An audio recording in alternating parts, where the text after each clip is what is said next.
So the temple at Jerusalem, because it was enlarged, the Temple Mount was enlarged by Herod the Great, and it was beautified, and also other improvements were made to it.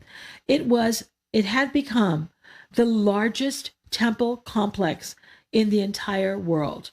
And because it was the only temple of the Jews, all of the wealth of Judaism was there at the temple. It had an opulence and a magnificence that was unrivaled by any pagan temple. It was extremely wealthy and had so much coinage that it couldn't even be counted. And this was very well known by the pagans. But let's talk about why it was important, why its economy was important. It was the religious center. Jerusalem was the religious center of Judaism because of the temple, of course, and it was the economic center of the entire region. The temple occupied, in terms of the area of the city of Jerusalem itself, it occupied about 25% of the city, which is a pretty hefty percentage.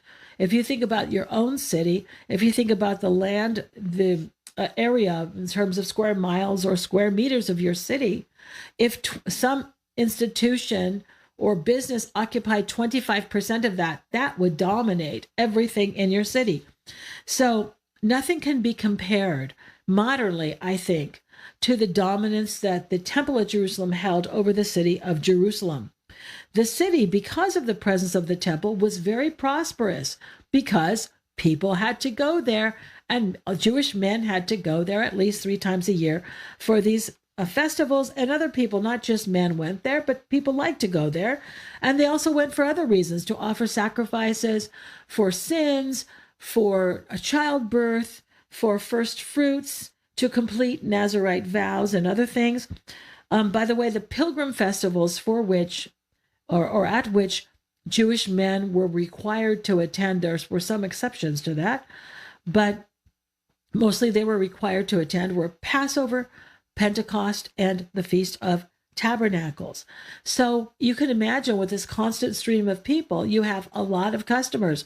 So many businesses were thriving there in Jerusalem, and there were other trades. There were barbers, and there were physicians, and there were all kinds of people that offered various items for sale. And so it became a place of trading and a place where people would buy and sell goods, but mostly to offer services and objects for sale to tourists and pilgrims who were coming to the temple. And that included things like clothing and jewelry, etc.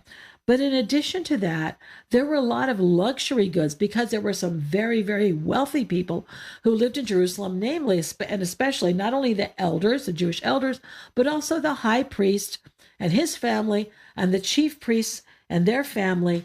And not only did they want luxury goods for themselves because they were dressed in the finest, but also there were luxury items that were required for use in the temple.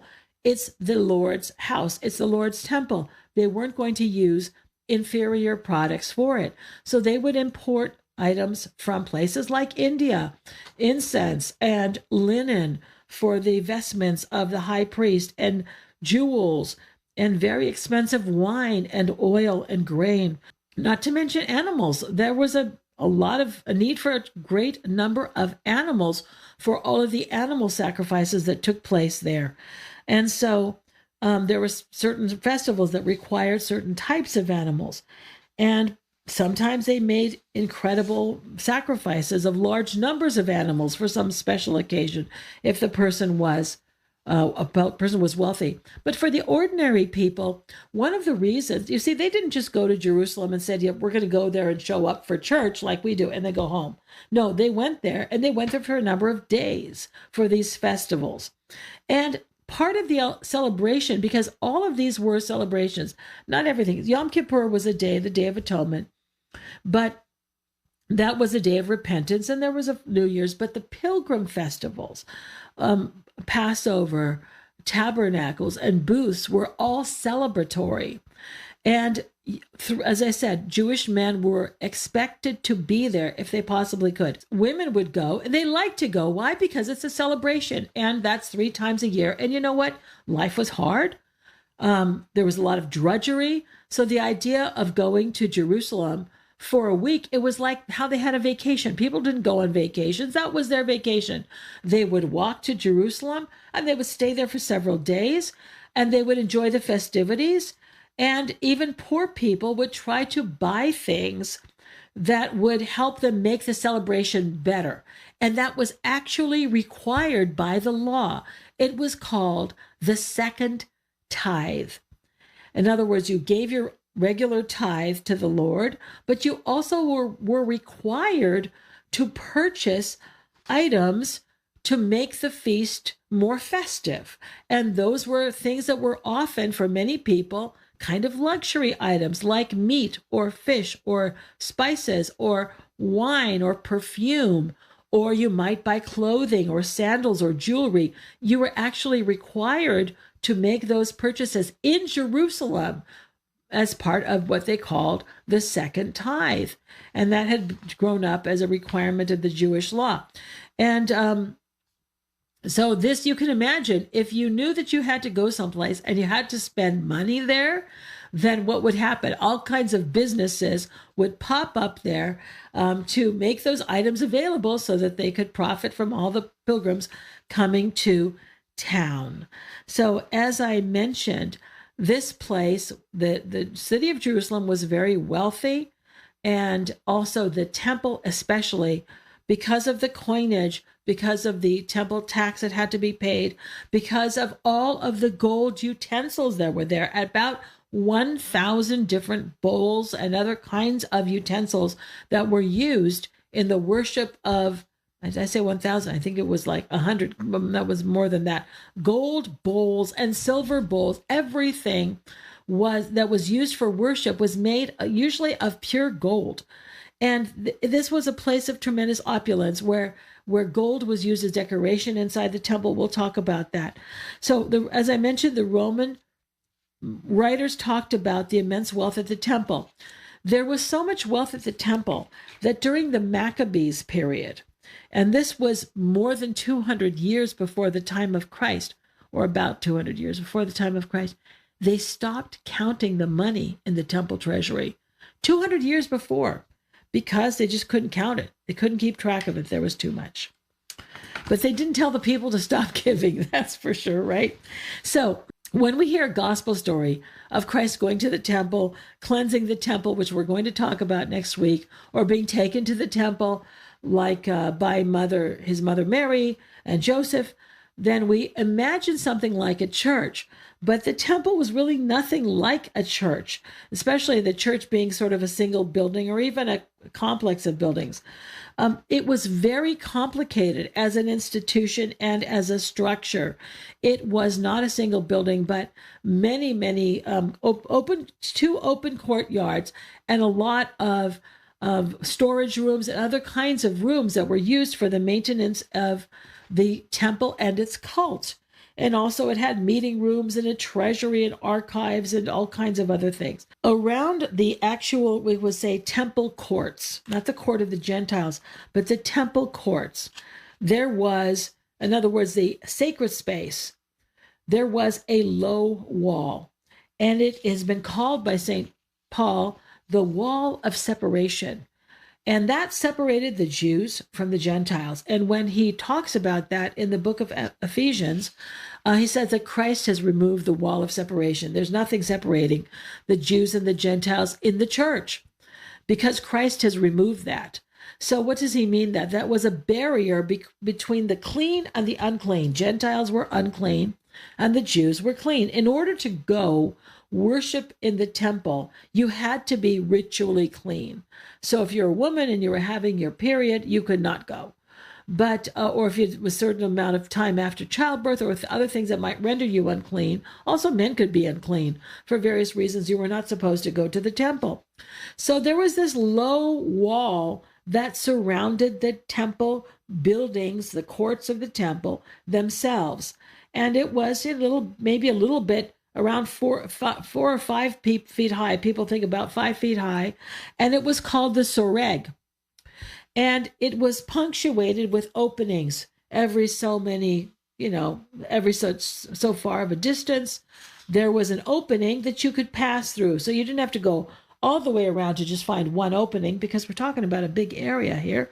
There were various openings, and you could pass through if you were Jewish and if you were, qualified to be there. In other words, the Jews would not, they were very careful about that. They would not have entered the temple if they were unclean for any reason.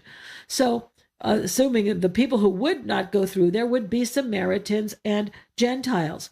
Now, at that opening, there was a placard, and the placard warned people not to go beyond that point if they were Gentiles, if they weren't Jewish, because they would be killed immediately on sight. And these, by the way, I haven't explained to you how we have this information.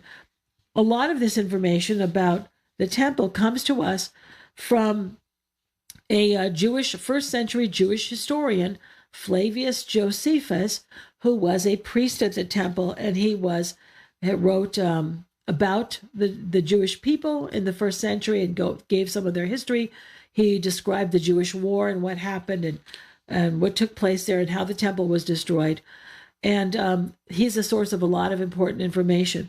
So he describes this low wall and also these placards, and 2 of them have been discovered by archaeologists.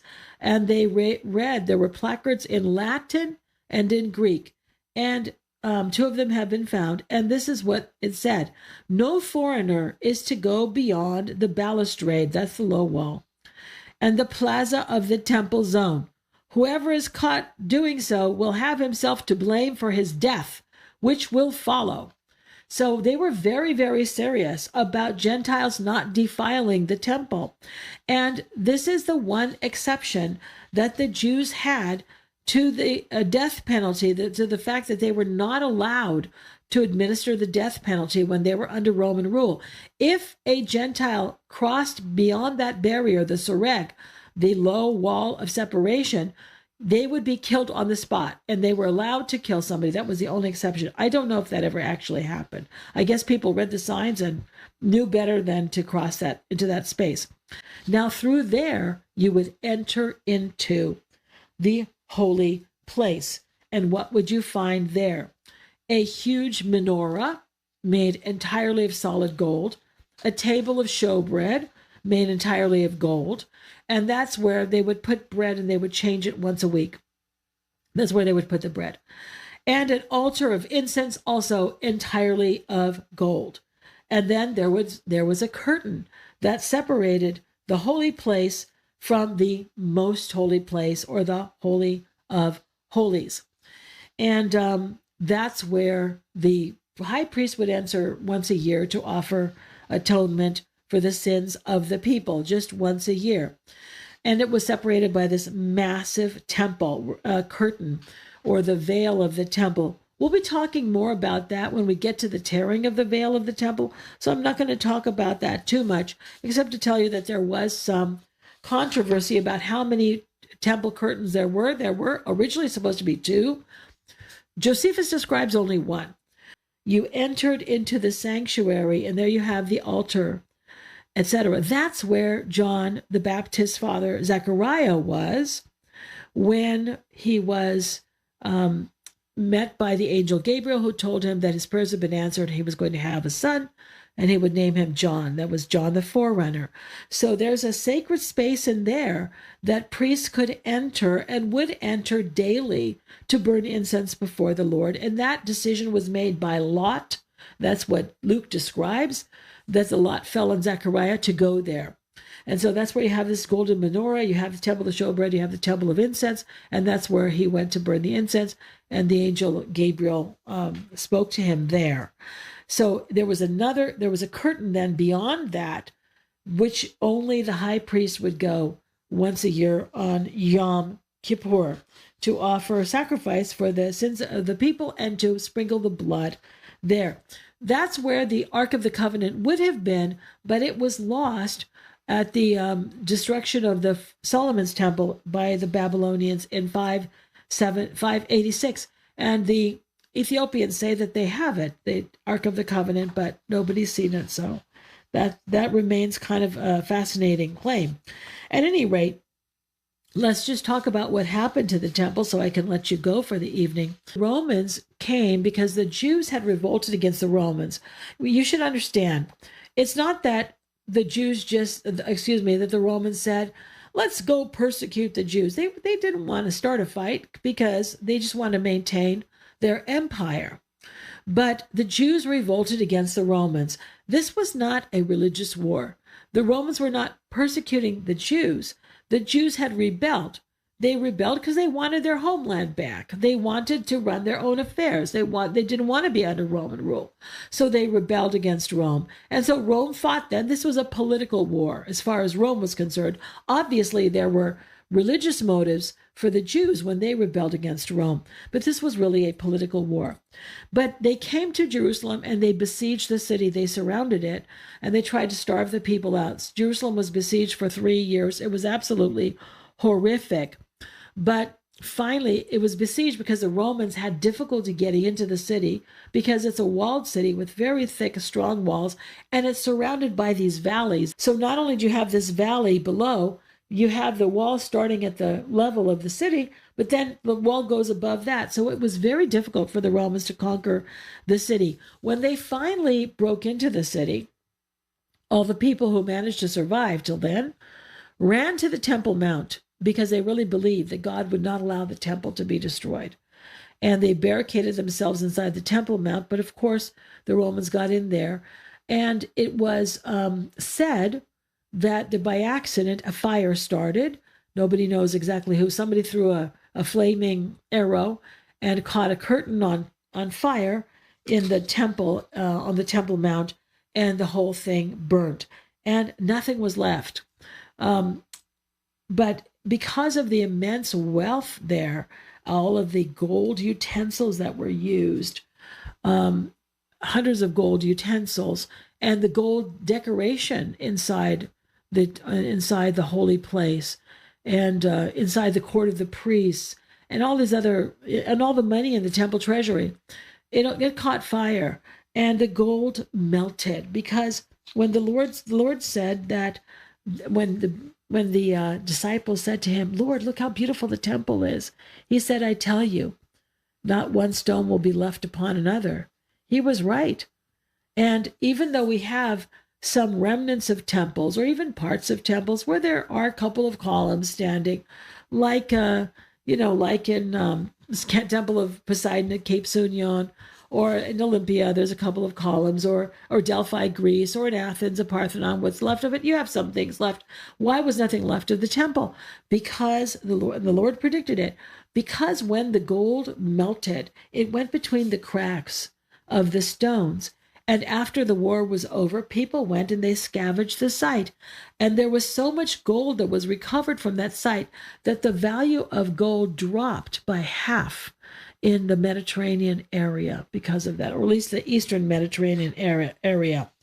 So that's what happened. The temple was destroyed by the Romans. They said they didn't want to destroy it. I think that they really didn't want to. I think they would have liked to worship one of their own gods in that space. But that's what happened. And ever since then, the Jews have not had a temple, nor animal sacrifice, nor a Jewish priesthood. Or there are people with the name Cohen. That means priest. Lots of Jews named Cohen. And at one point, someone in their family was a priest. But they don't have a priesthood anymore, and they cannot sacrifice animals unless they recover the Temple Mount. And people think it's required because of the statements of Saint Paul in 2 Thessalonians, that before the Lord comes, the man of lawlessness will come to the temple, sit in the temple, and demand to be worshipped as God. But the Orthodox also call the Christian churches a temple. And so the fathers of the church said, we do not know whether or not it means that the temple, the Jewish temple, will be destroyed or rebuilt, or that the lawless man, in other words, the Antichrist, will sit in a Christian church and demand to be worshiped by God. It could be a reference to a church because Christians also call their churches temples, you see. I hope you enjoyed our little travel tour visit to the Temple Mount. So the Lord predicted the destruction of the temple, that not one stone would be left upon another, and that's exactly what happened. But he also predicted its destruction to the Jewish leaders, and that directly led to their concern that he needed to be arrested and put to death. And we're going to talk about that. That happened after the cleansing of the temple, and we'll talk about that next time.